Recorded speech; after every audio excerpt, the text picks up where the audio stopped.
Good news, good vibes. Oh, naka-good news na tayo, partner. Ang kwento na to, nakakatuwa. Totoo pala ang Diyos. Iyan ang napagtanto ni Maria Sofia Love na dating transgender at ngayon nabago ang buhay nang makilala niya at tinanggap ang Panginoong Diyos.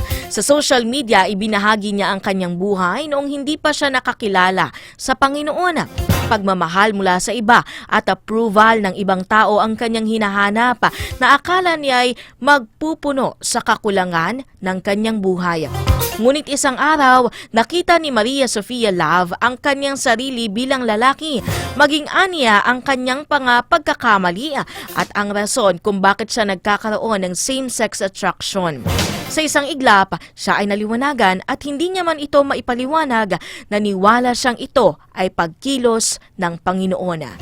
Dagdag niya, siya ay nagkaroon ng pagsisisi sa kanyang puso at tuluyan na siyang tumalikod sa mundo. Hiling niya na makita at maranasan din ng iba ang kabutihan ng Diyos sa kanilang buhay. Hindi ko alam yung hinahanap ko. Diyos lang pala yun. Totoo pala ang Diyos.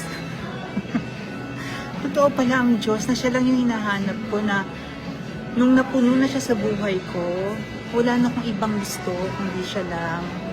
Wala nang kagat ang mga material sa akin. Hindi ko na kailangan ng approval. Hindi ko na kailangan ng kung ano-ano, bonus na lang yung mga yan. Parang natahimik yung puso ko.